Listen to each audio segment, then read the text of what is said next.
नमस्कार दोस्तों, मैं आपका अपना शिव प्रताप शर्मा आपके लिए एक नए वीडियो लेके हाज़िर हुआ हूँ। उसके ज़रिए मैं बताऊँगा, आज के वीडियो के माध्यम से बताऊँगा कि इनर वर्क होता क्या है?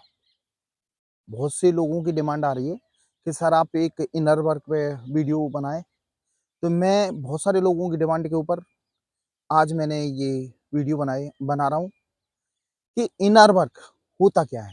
कहते हैं ना, जीवन में बहुत सारी परेशानियाँ अपने जीवन में चल रही हैं। उथल-पुथल मची हुई है अपने जीवन में, तो उनका एक ही समाधान है कि आप अपने आप पे काम करें। आप अपने इनर वर्क करें, फिर आपकी जो जीवन की पज़ल बिखरी पड़ी है ना, वो सब अपने आप सेट हो जाएँगी। तो ये इनर वर्क होता क्या है, मैं बताता हूँ। सबसे पहले आप मेरी वीडियो में खो जाएँ यदि आप मेरे चैनल पे नए हो तो इसको सब्सक्राइब कर देना और बेल आइकन का बटन दबा देना ताकि आपके लिए और वीडियो लाता रहूँ। दोस्तों, आज मैं इनर वर्क आपको सिखाऊँगा कि इनर वर्क होता क्या है और इस कैसे करना चाहिए। इनर वर्क में नंबर 1 अपनी गलती को मानना चाहिए। जो हमारे जीवन में उथल-पुथल मची है, परेशानियाँ आ रही हैं, उनको बारीकी से सोचें, यानी बारीकी से देखें कि इसमें कहीं न कहीं हमारी गलती होगी। इस कारण से हमारे जीवन में परेशानियाँ आ रही हैं। हो सकता है पिछले जन्म के कुछ कर्म जो हम गलत करके आए हैं, वो इस जन्म में कहीं न कहीं दिक्कत दे रहे हैं। ये थोड़ा ठंडे दिमाग से सोचें कि जो हमारे जीवन में परेशानी आ रही है, वो किसी और पे ब्लेम ना लगाते हुए अपने आप सोचें कि ये हमसे गलती कहाँ हुई है। क्योंकि सारी परेशानी जीवन की जो आती है ना अपने जीवन में, वो हमारे खुद के कारण आती है। हो सकता है पिछले जन्म का कुछ हो, नहीं तो इस जन्म में कुछ कर रहे हो ऐसा, उसकी वजह से दिक्कतें आती हैं। तो लोगों पे ब्लेम करना बंद करें, खुद अपनी गलती मानें कि ये मेरी गलती कैसे हुई और बारीकी से सोचें कि ये गलती हमने कहाँ की जब हमें इसका ये रिज़ल्ट आ रहा है। नंबर 2 अपने लिए 1 घंटा निकालें पर डे।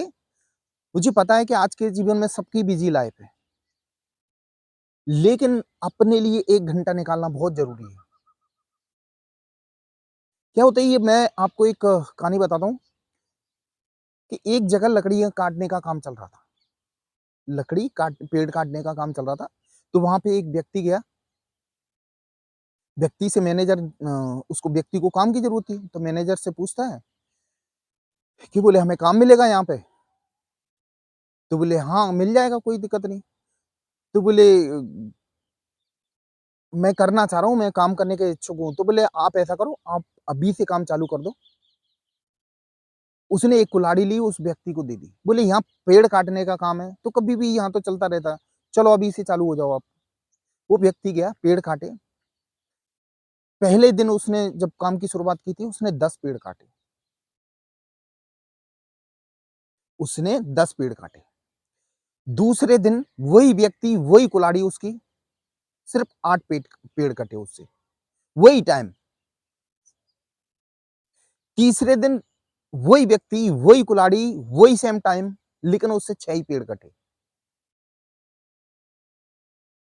अब ये मैनेजर, उसका ज हिसाब लिखना पड़ता कि कितने पेड़ काटे, उसी हिसाब से पेमेंट करता था।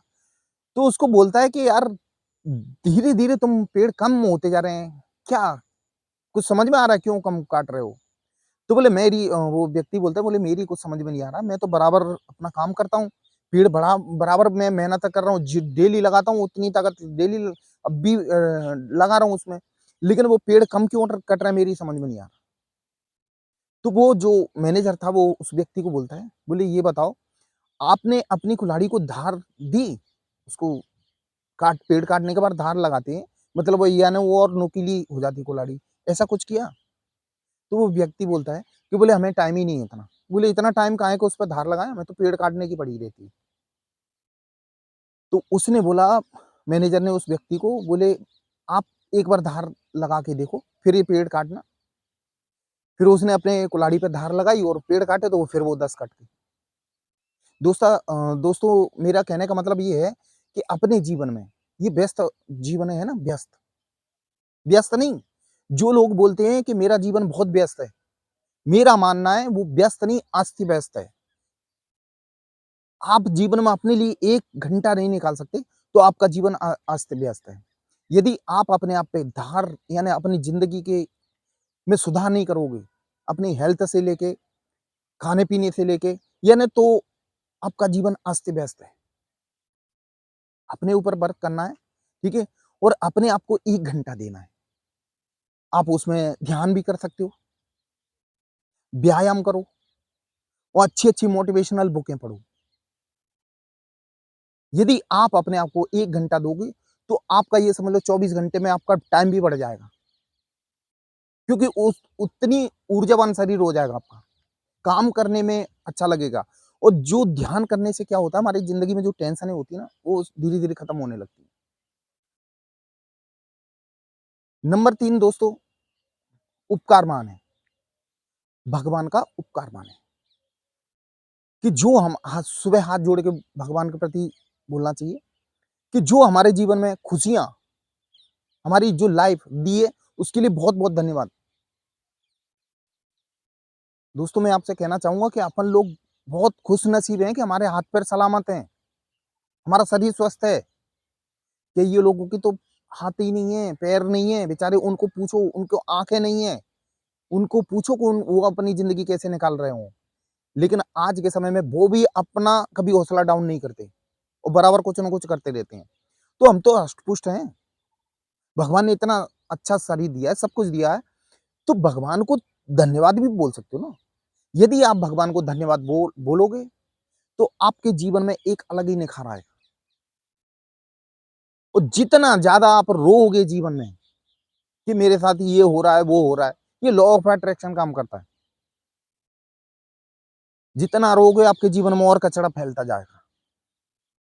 कोशिश करें ज़िंदगी में कम रोएँ,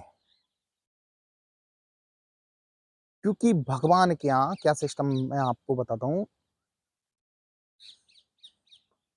कि भगवान एक, ठीक है? भई जनसंख्या ज़्यादा और भाषाएँ भी अलग-अलग। अब वो कितनी भाषाओं को समझे, इसलिए उसका एक ही नियम है, उससे कोई भी माँग कुछ बोलता है, तो वो तथास्तु बोल देता है। तथास्तु, उसके यहाँ तथास्तु, जैसे आजकल लोगों का ट्रेंड चल रहा है, बोले यार क्या है यार, बोले हाल-चाल कैसे हैं तुम्हारे? बोले कट रही है। तो तथास्तु मतलब आपका जीवन कटेगा ही। आप कभी खुश नहीं रह सकते और रहेगा ज़िंदगी में घिसटते-घिसटते आगे बढ़ोगे। अरे यार कहाँ कैसा काम, किसी ने पूछा कैसा काम चल रहा है? अरे यार दाल-रोटी चल रही है। तो आपके जीवन में हमेशा ध्यान रखना दाल-रोटी चलेगी, मक्खन की व्यवस्था नहीं होगी कभी। क्योंकि आप वही चीज़ आकर्षित कर रहे हो ना। तो भगवान के यहाँ तथास्तु है। जैसा आप अपने विचार बनाओगे, आपके जीवन में वैसी घटनाएँ घटेंगी। तो जितना ज़्यादा टेंशन पालोगे, वो और कचरा बढ़ता जाएगा। अपनी कोशिश करें, दिमाग का कचरा बाहर निकालें कि मेरे साथ फलाने आदमी ने ऐसा किया, उसने ये सब 20-20, 25-25 साल पुरानी है ना वो बातें अपने दिमाग में भरे हुए। फलाने ने ये किया, उसने ये किया, ये मुझे छोड़ के चली गई। अरे यार ये क्या है? जिस दिन आप ये कचरे को धीरे-धीरे साफ करते जाओगे ना, तो आपके जीवन में अच्छा होने लगेगा। आपके दिमाग में अच्छी बातें घुसने लगेंगी। जब तक ये गंदगी आप अपने दिमाग में पाले रहोगे ना, ये भरे रहोगे गंदगी, तो अच्छी बातें नहीं घुसने वाली। ये सारी धीरे-धीरे निकालो, कैसे भी करके निकालो। सोच अपने विचार चेंज करो, पॉजिटिव थॉट लाओ। कोई अच्छी-सी म्यूज़िक आपको पसंद हो, वो सुनो। जहाँ आपका मन लगता हो, वो करो। कोई क्रिएटिव काम करो। जब आपके जीवन में कुछ बदलाव आएगा। नंबर 4 आप मेडिटेशन करें रेगुलर और अपने चक्र जागृत करें।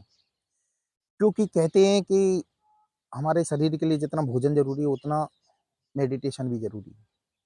मेडिटेशन से हमारे अंदर का जो कचरा होता है, वो धीरे-धीरे अपने आप साफ होने लगता है। मेडिटेशन से हमारी सोल प्योर होती है। यानी मेडिटेशन करने से हमारे जो विचार होते हैं ना, धीरे-धीरे बाहर निकलते जाते हैं और नए विचार, जो पॉजिटिव विचार हैं वो आपके जीवन में आएँगे। मेडिटेशन करना बहुत ज़रूरी है। यदि आप अंदर से, ये इनर वर्क में आता है। आप अंदर से जो विचार वैसे गलत विचार पड़े हुए हैं कि हमारे उसने धोखा दे दिया, उसने हमारे साथ ये किया, उसने, तो धीरे-धीरे आप है ना, इन इन बातों से दूर होते जाओगे। क्योंकि एक बात ध्यान रखना, कहीं न कहीं हमारी गलती के कारण ये हमारे जीवन में घट रहा है। ये बात याद रखो। तो मेडिटेशन के ज़रिए धीरे-धीरे ये बातें बाहर निकल जाती हैं। आपकी सोचने के विचार चेंज हो जाएँगे, आपके दिमाग की सोचने का तरीका ही चेंज हो जाएगा। क्योंकि हमारे जो चक्रास जागृत होंगे, तो परमात्मा से हमारा कनेक्शन जुड़ जाता है, और जब परमात्मा से आपका कनेक्शन जुड़ जाएगा, तो ऑलरेडी आप सही रास्ते पे चलोगे। आपकी जो परेशानियाँ, दुःख, दर्द हैं, वो धीरे-धीरे खत्म होते जाएँगे।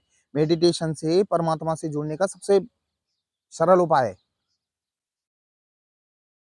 और अपने दिमाग का भई कचरा तो बाहर निकाल ही दें। नंबर 6, म्यूज़िक सुनना बहुत ज़रूरी है। यदि आपको कोई म्यूज़िक पसंद है, मन लग रहा है उसमें, उसको सुनो। क्योंकि अंदर से जब पॉज़िटिव फीलिंग आएगी ना, तो आपके अंदर का जोश वो भी बढ़ेगा, और फिर फालतू के विचार नहीं आएँगे।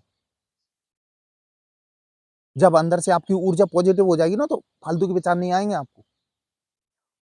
और नंबर 6, नेचर के करीब रहना। दोस्तों, नेचर के करीब रहना है। जितने आप नेचर के करीब रहोगे, उतनी आपकी ज़िंदगी में बदलाव आएगा। अकेले में पेड़-पौधों के बीच बैठ के देखना, ठंडे दिमाग से, वो आपको एक नेचर के करीब रहना भी एक मेडिटेशन ही माना जाता है। अब नेचर के जितने करीब रहेंगे, उतनी आपकी ज़िंदगी में बदलाव आएगा। आजकल लोग मालूम है क्यों परेशान हैं? यानी पैसे से सबसे सुखी हैं वो, लेकिन अंदरूनी उन्हें शांति नहीं मिल रही। इसका मेन कारण यही है कि लोग नेचर से दूर जाते हैं, दूर भाग रहे हैं नेचर से। बिल्डिंगों में फ्लैट ले लिए, वहाँ नेचर कहाँ से आया? कोशिश करें नेचर के करीब रहें, आपके जीवन में बहुत चेंज आएगा। दोस्तों, ये था मेरा इनर वर्क का वीडियो। आपको कैसा लगे, ये कमेंट बॉक्स में ज़रूर लिखना। और यदि आपके जीवन में कोई दिक्कत, परेशानी आ रही हो, अपने दिल की बात किसी से कहना हो, तो हम मुझे बेझिझक कॉल कर सकते हैं।